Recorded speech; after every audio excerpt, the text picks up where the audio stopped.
பெரம்பலூர் நாடாளுமன்ற தொகுதியில் போட்டியிடக்கூடிய அனைத்திந்திய அண்ணா திராவிட முன்னேற்ற கழகத்தினுடைய வேட்பாளர் சந்திரமோகன் அவர்கள் வெற்றி பெறுவதற்கான சாத்தியக்கூறுகள் இருக்கிறது. ஆனால் தாப்பேட்டை, முசிறி, குளித்தலை போன்ற பகுதிகளில் அனைத்திந்திய அண்ணா திராவிட முன்னேற்ற கழகத்தை சார்ந்த நிர்வாகிகள், துறையூர் உட்பட சில விலை போவதாக தகவல் நமக்கு வருகிறது.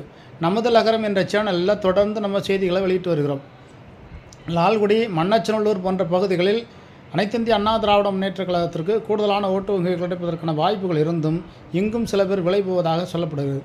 ஒரு ஒன்றியத்திற்கு 10 பேர் வளர்ப்போனாலும் சரி, 50 பேர் வளர்ப்போனாலும் சரி, அதாவது சாமானிய மக்கள், பொதுமக்கள் மற்றும் கிளர்ச்சியாளர்கள், அனைத்து தமிழ் சார்ந்த குடிசாதிகள் அனைவருமே அனைத்திந்திய அண்ணா திராவிட முன்னேற்ற கழகத்திற்கு 100க்கு 65 பேர் அனைத்திந்திய அண்ணா திராவிட முன்னேற்ற கழகத்திற்கு ஓட்டு போடுவதற்கான வாய்ப்புகள் இருக்கிறது அப்படின்னு சொல்லப்படுகிறது.